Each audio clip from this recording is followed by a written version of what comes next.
When was the last time you did life drawing? When was the last time you saw Barbie? When was the last time you did life drawing of Barbie? That's right, this is your first and only time that you'll ever do life drawing of Barbie, and I'm gonna host it. Well, actually, I already hosted it, and you're gonna watch a replay of it. So what is life drawing? Life drawing is when you gather in a room and you have pencil and Conte and paper, and there's a nude model and you're drawing the forms so artistically and it's beautiful. But in 2023, life drawing's over Zoom and we are doing fan art. So when I was asked by Zeet Studio Sketch to demo a life drawing, I was ecstatic, over the moon. I've joined one of their classes in the past and it's really cool. You know, I haven't done life drawing since school, basically, like it's been years. And on top of that, I love Barbie. So life drawing plus Barbie equals me growing my life drawing muscle for the first time in a long time. The host was Sophie Lee and she is an incredible artist. I have 3 of her life drawing books, which really inspired me to start life drawing again post school. It was a really chill session where I was drawing and Sophie and I were chatting, kind of like a podcast style, just about character design, the animation industry, and figure drawing. It was really great to kick back and chat and draw with another great artist. How this session works is that there were a bunch of 2-minute drawings to warm you up, and then we go into some 5-minute drawings along with 10-minute drawings, and there's a couple breaks in between. I was really nervous. I've never really hosted a life drawing class before, so I was scared to do a bad job, and I was also very shy because a lot of people were on stream and watching me, although I did not know that until the end. I'm linking the full 2-hour session in the description, so you can actually do this life drawing with us. But before you get started, a few basic tips of life drawings is, first things first, you wanna get the line of action, you wanna get the big overall shapes. When I do these 2-minute poses, is very much focusing on that big overall shape, trying to exaggerate it as much as I can, placing the landmarks of mass as well as getting that silhouette. And something that I focus on is the face, because I'm a character designer and I love expression, and I think the face really brings out the personality. But in short 2-minute poses, it's really not necessary. As long as you have the angle of the face, the angle of the eyes kind of sets the mood. Where the ears are and the chin placement, that's enough to indicate where your head is facing. And that's the important part. Now I'm gonna let you watch some of the highlights of the session and some of the topics we were discussing. Okay, so I hope you like it. Oh, that's so fast. Who, you? You. Oh. With all this time left, I'm just gonna draw the stars. It seems like you don't have like a very set, cut and dry way of like starting the pose when you draw. Yeah, my life drawing teacher would get pissed about that in school. You know, there's things you're supposed to do. I usually start with what interests me most, which is usually the face in Barbie's case. She reminds me of Sharpay from High School Musical. Yes. She should have actually been cast for Barbie. Because I think I get distracted a lot by the realistic little curves. I think you don't do that at all. It's so nice. I think that there's merit in each one. I think that working with the realism anatomically, I think that's really cool, and that's in of itself is a feat. Because I think I oversimplify. Is it from work? Like you do the because you have to do character design, so yeah, maybe it's from doing that, but also it's probably because it's the easy way out, right? And I don't usually draw realism. You catch the model's expressions really well. Yeah, it's one of the things that interests me the most, so it's usually the first thing I try to do, because it kind of motivates me to do the rest of the drawing. Would you describe a bit how you're thinking, like the whole process of you see the pose? Well, I want the face to look nice, because whenever I see other people doing life drawing, the face always looks nice, and mine are always looking like this. So I'm conscientiously putting a lot of effort into working on the face, because before I used to make it in life drawing classes, I would try to make it really realistic, because that's what I see, and then it would look really bad. So I think by adding a little bit of a like simplified and cartoony and stylized approach. Like it's more fun to like see it. But let's take a quick pause here and talk about our sponsor today. We all know and love Wondershare Filmora, but are you familiar with their motion tracking? It's truly like a one-click trick. You click your motion tracking button, you put it to where you want to track, and then and that's it, you click motion tracking. And then it's super easy, just put your clip on top what you want to motion track, and I do that for everything. It adds so much fun and spice to your videos. I highly recommend. The next thing that's going to make your videos more custom is keyframing. You know, you don't want no defaults. You want everything to be exactly the way you want it. And it is once again super easy. You keyframe something at the beginning of your video, you keyframe it moved at the second part of the video, and that's it. And then you've keyframed it and it's moved. And you could do it for text, you could do it for size, color. You can keyframe anything and everything. So give Filmora a try and download it through the link in my description. Upload your Wondershare creations on your social medias. Don't forget to tag Filmora. You could be featured on their social media pages. Thanks Wondershare for sponsoring this video, and let's get back to life drawing. You're just making the drawing your drawing instead of like drawing the model, like completely, right? Yeah, kind of. Like I'm taking a lot of inspiration from it. You know, if I were to do like life drawing on like, you know, pen and paper, like Conte and stuff, I think I'd probably go more realistic. But because also like this is a demo, I'd rather stick in my comfort zone in order to produce something visually appealing than do something like actually practice and actually experiment and see what I can do, you know? Did you know you wanted to work in TV animation? As like an artist, there's illustration, there is like animation production, right? Your whole, like your entire movie, right? With like viz dev, background, character design, animation, everything.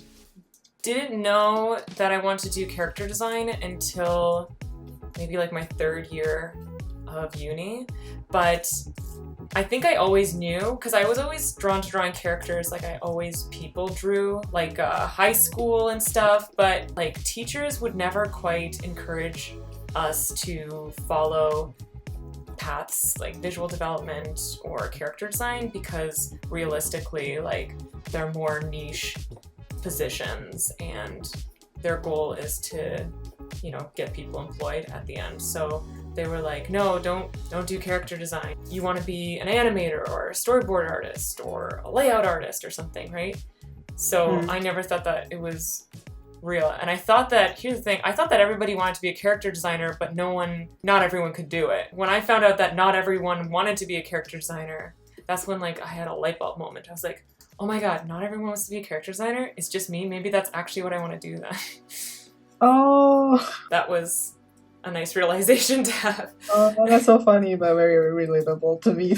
It's also like I like to draw. Like I was like the character part is the most fun part. But actually, not everybody's fighting over it, which I was surprised. Yeah. It does come with like very big responsibility.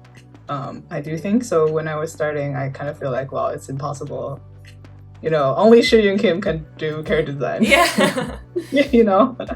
Man, that's so funny. Yeah, like I feel like that's such a universal experience that you're like, oh, everyone wants to do this. No one's like, I'm never gonna be able to do it because everybody's oversaturated. And then you find out that that's not the case. Like, you really want to do it. I also got re-inspired, even do life drawing because of your drawings. Oh, thank you. Like, right now, as we speak, your books are open, inspiring me. That's so funny. Like, So nice. I always thought that life drawing had to be this like boring, and it had to be, you know, a certain way, because that's the only way I've seen it, you know, with like pencil and paper, and it has to be looking like what the model actually looks like. And then when I saw how like stylized you can do your work and how experimental you could do it, and like playing with so much textures, it like just like inspired me so much, and I was immediately drawn to like going back to trying to go back to life drawing and experiment and see what I can do. Oh, So thank you. So So when you asked me to do this, I was low-key screaming. continuing with the conversation about like life drawing and like kind of adding your own into it. I guess like for me, kind of take design kind of inspirations also from life drawing or people I see a lot of the time. So I wonder if like for you maybe it's different. Like I've definitely noticed that like all the best designs that I've made are like when I go people drawing and they're based on real people. So when I'm working and I have to make a new character, they're very not often based in real life because like I don't have the resources to dig into my brain or find photos and stuff, but whenever I do it off references, they always feel the most real and the most like this could be an actual person. It's like putting lipstick on a pig. Like if you don't have that initial like vibe of this, oh, I definitely saw that person walking down the street, then I feel like everything after that is not helping. So I definitely need to incorporate more like people I see. How do you incorporate that? You just like remember what like somebody looks like? I feel like it's like I kind of save a lot of screenshots from like minor characters in movies or people on the street sometimes. For personal drawings, I think I reference more of people I see on the street and stuff. Work, if I have to design something, most of the time the art director or production designer will give something to me, like this is the actor, but it's like impossible for me to like draw a random character. I feel like in Japan it's very rare to have like a newcomer that don't know 2D animation to be a character designer. So like lead character designer are kind of the mangaka, like the comic artists, like really famous people. It's very hard to break in if you don't do 2D too well. Character design is such a beast. Like I think there's a lot of technical things that kind of builds up with experience also. I need to like kind of like get back into it and like relearn everything. It's crazy to know that everybody is fighting their own battles, because like when I see your work, I'm like, oh, she's like such a good character designer, she has no problem like finding work, or she has no problem like doing anything she wants, you know? And then to hear from your perspective. And it's also crazy that like everyone's expecting all the time that it's like, well, if you're not building up to be elite, then like what are your goals? Like what's success, you know? And it's like, well, like I feel like it's a very American centric view to have success be like being at the top of the food chain in this like regard, you know? And I feel like I'm learning recently that success isn't defined by your position or where you live or what studio you work at. It's a hard path to cross. It is something that I think started to really be talked about recently because artists are starting to kind of talk more on the internet about like what do you really think about the industry and like what is not talked about too often before. I think it's like the dream of working animation and like what actually feels like when you work in animation. The question about balancing work and personal work or personal creation. Well, I think there's really two main things about balancing that for me.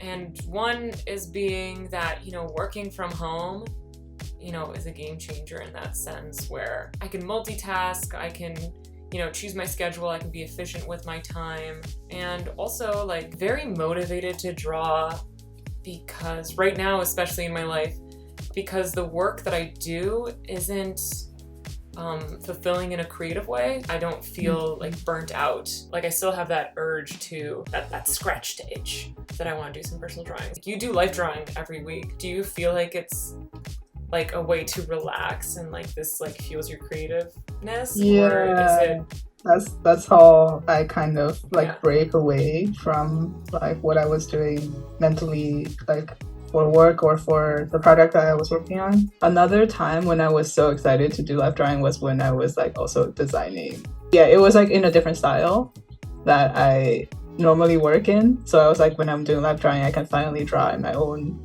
way of thinking and designing. But it's also like, it's so good. Life drawing and art is like taking your vitamins or stretching. No one wants to do it, but if you make a habit out of it, it's like the best thing you can do. But do you plan on like, I want to create enough pieces of personal work instead of like, I just do random things when I feel like it? My best work is when it's like random things when I feel like it, Mm-hmm. but because I have like all these commitments that I've forced upon myself, like I have Patreon and like YouTube and stuff, so like I don't have the luxury of just doing it when the inspiration strikes. But I remember last year this was more of a problem. I was kind of burnt out and I was really stressed out that I have all these responsibilities, but this year it hasn't really been like much of a problem. I feel like I've been more kind to myself, that if I'm not inspired, then this month like I'm not gonna post much on my Patreon, and like that's that. So Jackie, what made you start YouTube and Patreon? Girl, the money. It's kind of a tough one. And also like I think the main thing that I'm so like, I sound obviously very hesitant about YouTube, and I think the main thing is comments can be really mean, and I'm very sensitive.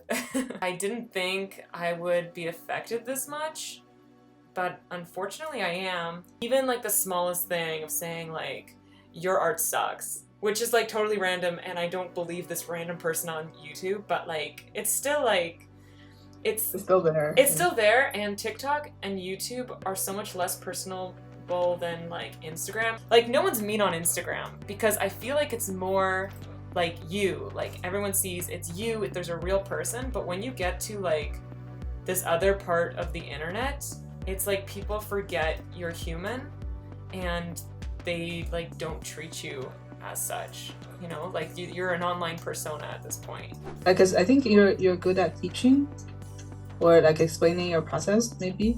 Mm-hmm. And also you do like personal films, which are crazy to think about. I don't know, like it wouldn't be like, I think about it sometimes. I was like, I want to make a personal movie, but then when I actually started, I was like, no. But you actually did too. Yeah, I feel that. I don't want to do YouTube full time, but I really enjoy teaching. The main thing I really want to be doing is like filmmaking. Like I really enjoy making short films. I'm not very good at coming up with an idea, and the whole process is obviously like very difficult. So like if I had like a more collaborative opportunity to make like a film, I think that would be really cool. Do you ever change a hand if you hate it?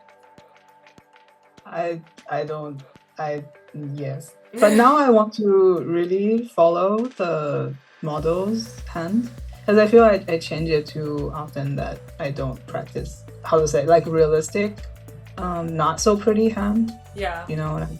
But like from this angle, for example, like it's not giving. You know? I think I would either bend it forward like what you did, or bend it even more backwards like the other hand. Yeah, I don't know. Do you look at your own hand for reference when you do design? In desperate times, yes.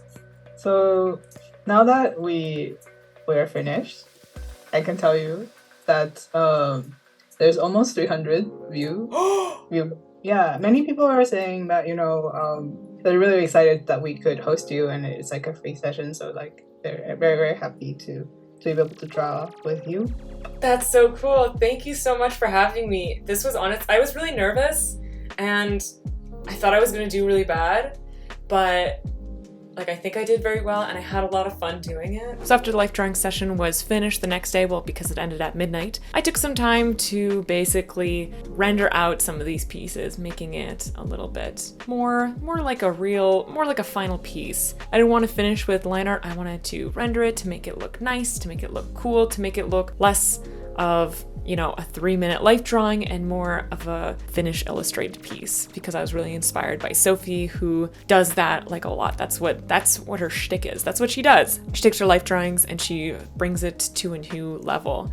And I think that's really cool, and I really love the idea of it. Some of these drawings I'm not really happy with, and some of them I think are pretty cool. That's what life drawing is. You do a quick drawing and then you move on to the next one. There's no time for perfection. There's no time for reworking it until you're satisfied with it. And that's what exercising is. You know, you're exercising that muscle to practice one thing and then you move on to the next one. And I think that's like one of the best ways to practice character design or life drawing, right? So when I started rendering out these pieces, you know, some of them I didn't like the way I rendered it. I tried to kind of, you know, play around with each of them. I didn't quite render them all in the same way. Some of them were a little more simplified. Some of them I took longer to do. And I also didn't want to just have, you know, pink. Barbie's very pink and we all love pink, but I wanted a little bit different ones. Usually my background complements the color of the character, and because the character's so pink, usually the background's going to be pink or purple, so I tried to make some contrasting colors, maybe a blue background, maybe a darker pink background. And that was kind of my way of trying to make them a little bit different. And by the end, out of all of the rendered pieces, maybe there is like 2 that I really like, and the rest, you know, I don't actually mind. I really don't mind them not being what I want them to be, because if I stopped and I tried to make every drawing perfect, I would never get anywhere in life. I would never move on. So I'm really happy with this life drawing session. I think it was a lot of fun. I'm really glad that I'm hosted. I'm really glad that I was asked to by Sophie. And like I said, the full life drawing session is linked in the description. I encourage you to join a life drawing or two because it's really great for learning and improving and practicing, and getting better at drawing is all about practicing. Comment below which drawing was your favorite, because I definitely have one and I'm not going to tell you. And like, comment, subscribe, you know the drill. Thanks for watching, guys, and I'll catch you on the next time.